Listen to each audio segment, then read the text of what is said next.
Vidar and Cathrine Ligard are the founders of SafariMission.org. Vidar Ligard is also the author of A Fork in the Road, a book that gives you life lessons you were not taught in school and that the church did not tell you. And that is what Safari Mission Podcast is all about, teaching practical steps to personal growth and development. Well, ladies and gentlemen, Vidar and Cathrine Ligard. So in this episode, we're going to talk about what faith really is. Last episode, we started talking a little bit about, faith for assignment. And that's the book that you are currently working on. It will be coming out early June this year.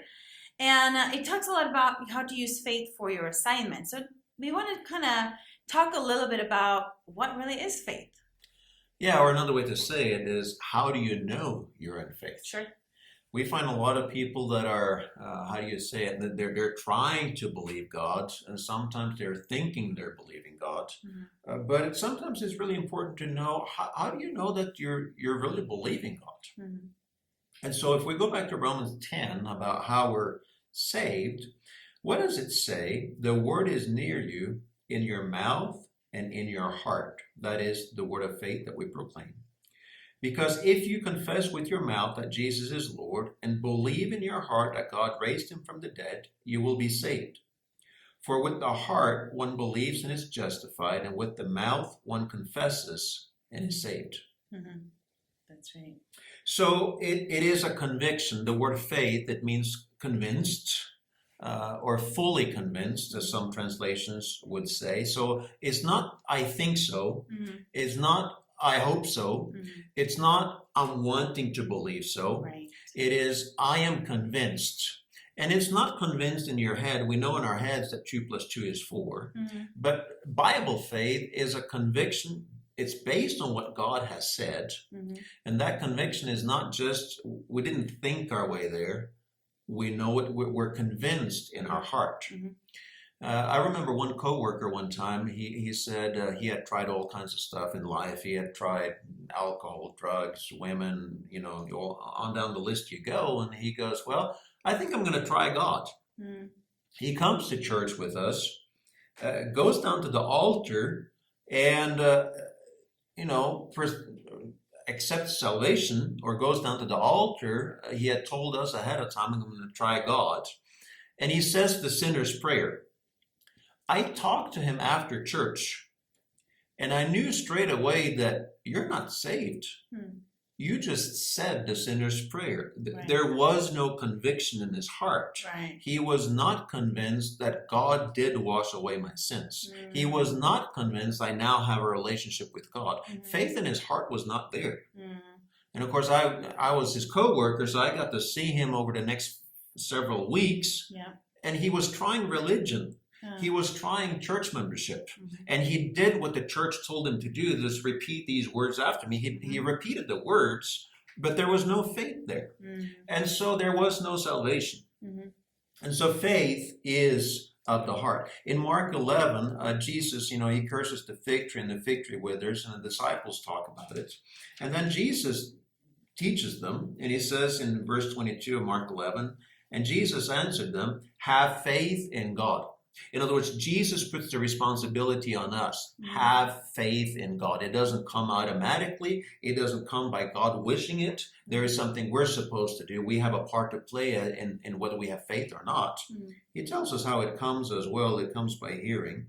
Mm-hmm. But now what is it? Well, truly I say to you, whoever says to this mountain, be taken up and thrown into the sea, and does not doubt in his heart, but believes that what he says will come to pass, it'll be done for him. Mm-hmm. Believes is in the heart. I know Pastor Mark Hanke says it like this, that if your faith is not strong enough to move your mouth, it'll never move the mountain. There is a confession part of faith. Mm-hmm. We confess Jesus as Lord, but that confession can't be empty words. No, and I'm reminded of a friend of ours, because faith can be heard. You can hear it in someone's voice. Yes. You can hear the confidence. And so I'm reminded of a friend of ours, he may not acknowledge the circumstances that are not favorable, but he'll say, but that will change. that circumstance will change. And you can hear the conviction. He's so convinced, you couldn't argue him out of it, you know? And you just hear there's such a confidence. And when you hear confidence, you can hear faith. Faith is confidence, and it will show up in the voice. It will show up in the voice. Absolutely, yes. I don't know how many hospital beds I've been to, and I've heard people say the right words. But you can hear the way they're saying the words. They're saying the right words when the preacher shows up. That's me. Right. When the family members show up, the whine is there in the voice. Yes. And as a preacher, I have learned over time to hear the tone of the voice. Yeah. I look for the confidence in the voice, not just, are you saying the right words? Exactly. And that's what you're looking for. Are you confident and are you consistent? No matter who comes in, are you saying the same thing? Or you're just saying it because, like you said, it's a preacher coming in and therefore your word changed. And when someone else is there, you say something else. Then that's not faith. That's like a wave cast to and fro, like James talks about. Like you're unstable in all your ways, and such a man shall not expect to get anything from the Lord. And so when you are fully convinced, there's just such a confidence in your voice. You can't convince them it's not going to be like that. Right? Yeah. I want to read that from James. Starting here in James chapter 1, verse 2, he says, count it all joy.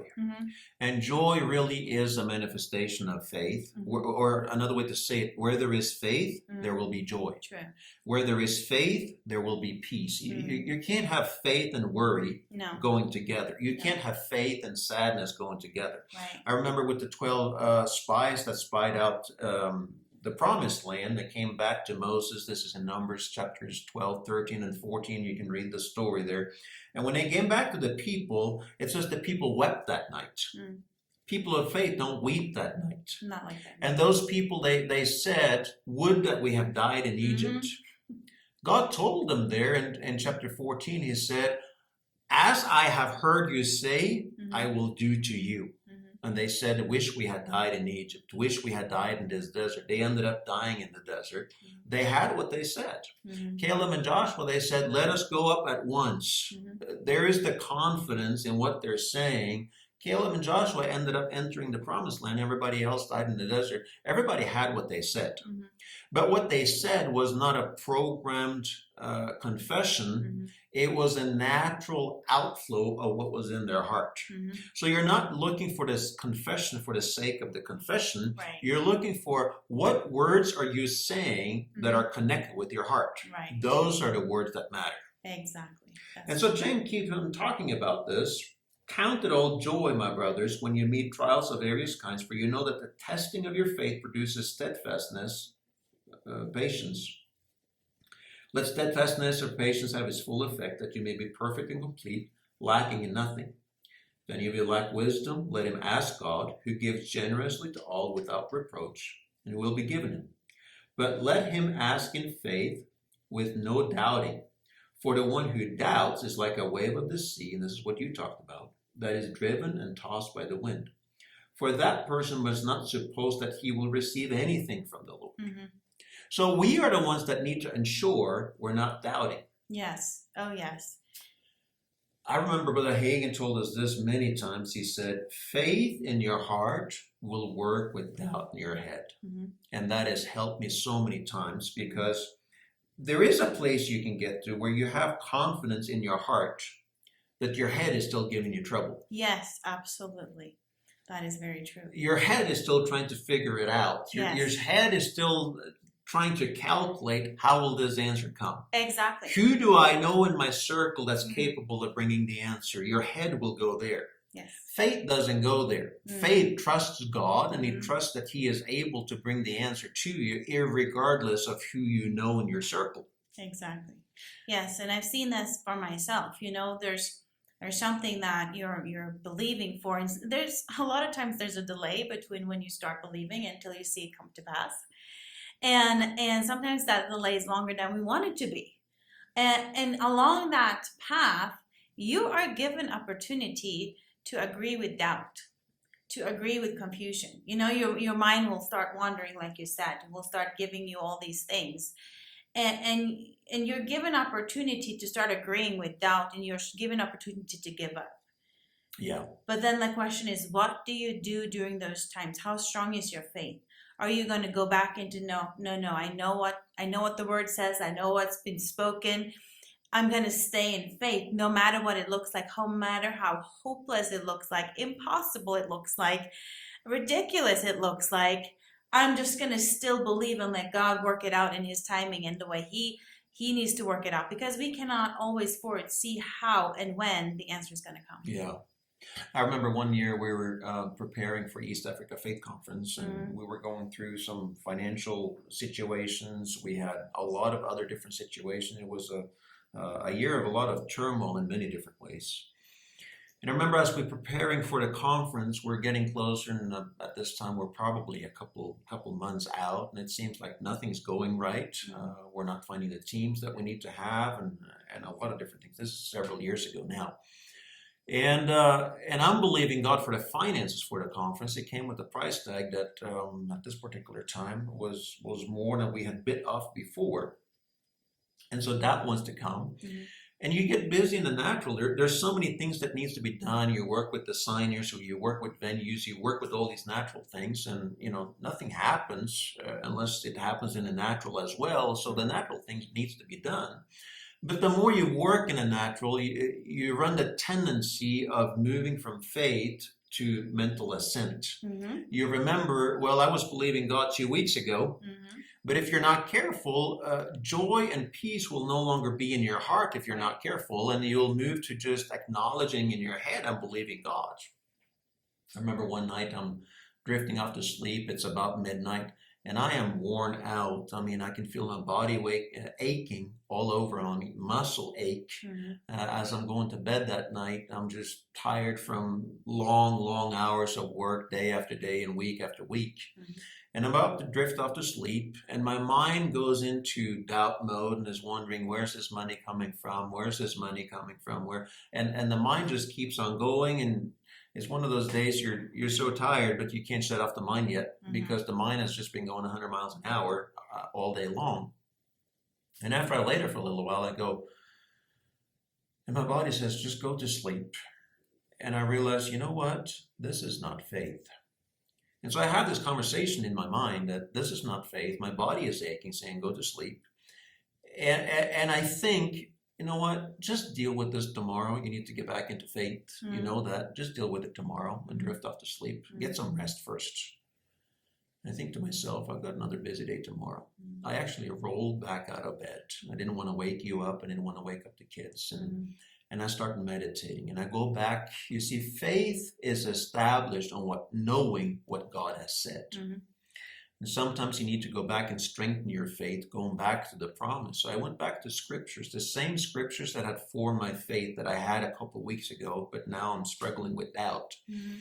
I went over those scriptures, and a minute go by, and a couple minutes go by, and 5 minutes go by, and I notice I'm still wanting to doubt in my head. So I keep going, 10 minutes go by.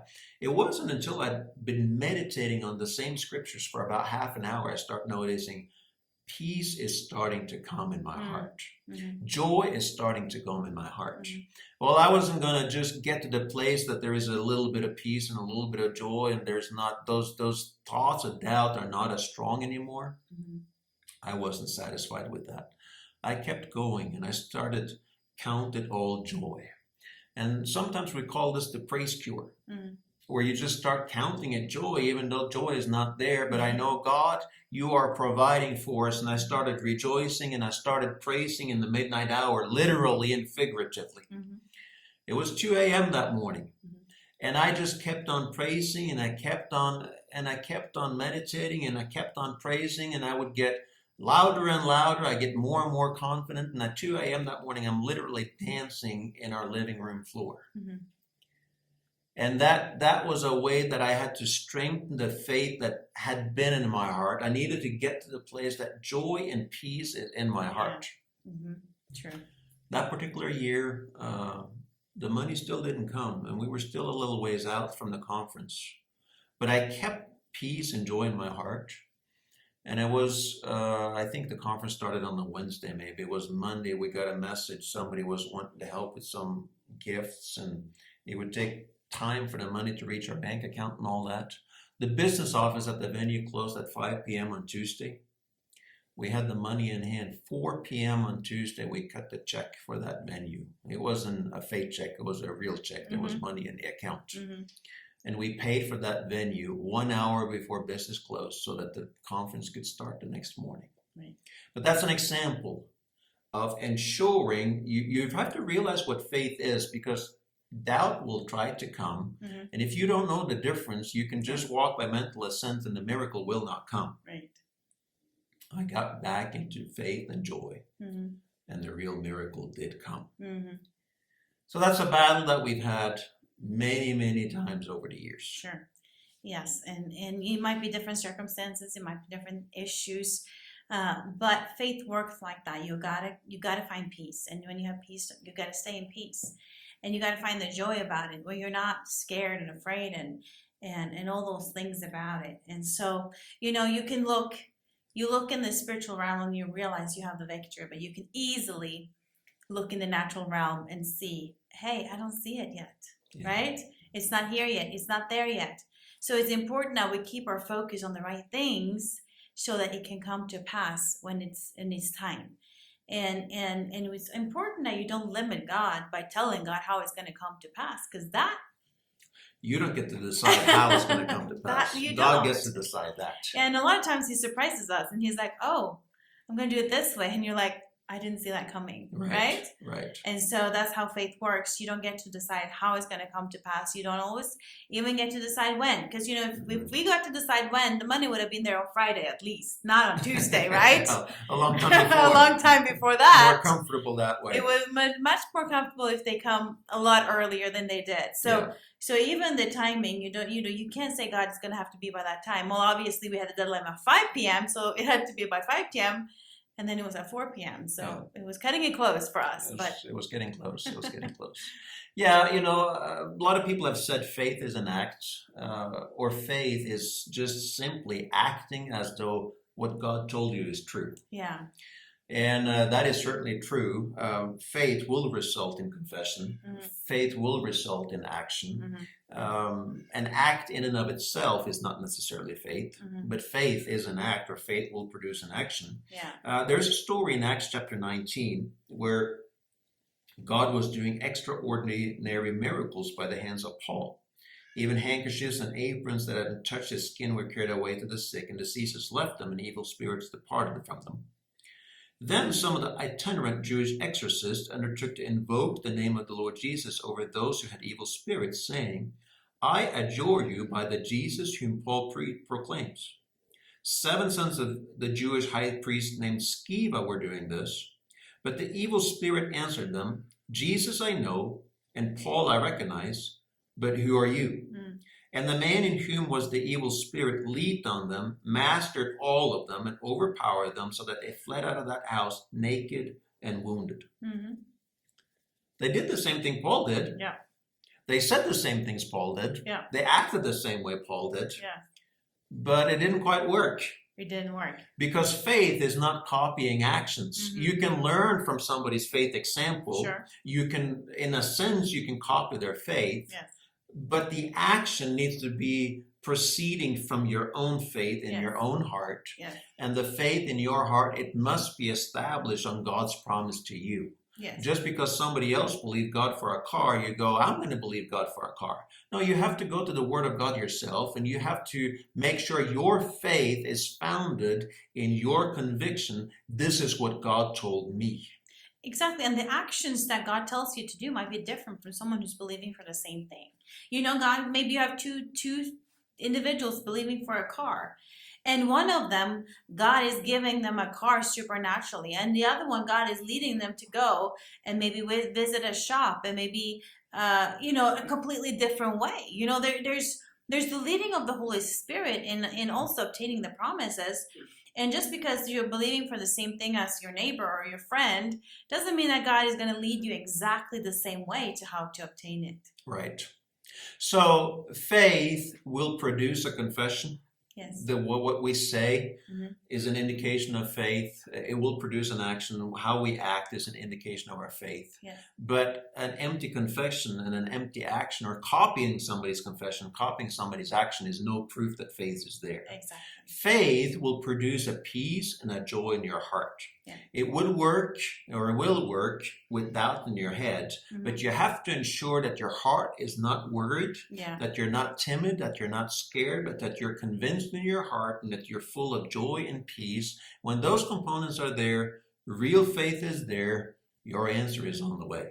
Yes, and so I hope that that has really helped in some of the questions people have about faith. What is faith? What is it not? And it's not copying someone's actions. It's not copying someone's word. It's not just wishful thinking. I wish I had it.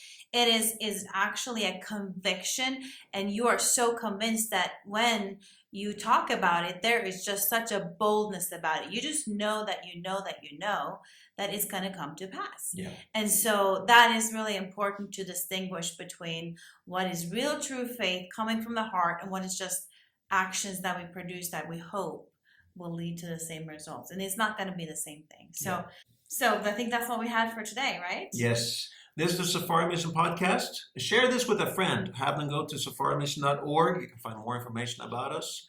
The book Faith for Assignment is coming out, so get ready for that. You can find that at safarimission.org as well. God bless you, and remember to keep the faith. Are you prepared to embrace your calling and making a mark on the world? We are launching a new book, Faith for Assignments, where we will talk about the heroes of faith in Hebrews chapter 11, like David, Enoch, Noah, Abraham, and you are invited to live like these heroes, fulfill your calling in such a way that you'll impact a large amount of other people. The book launches on June 1st of this year.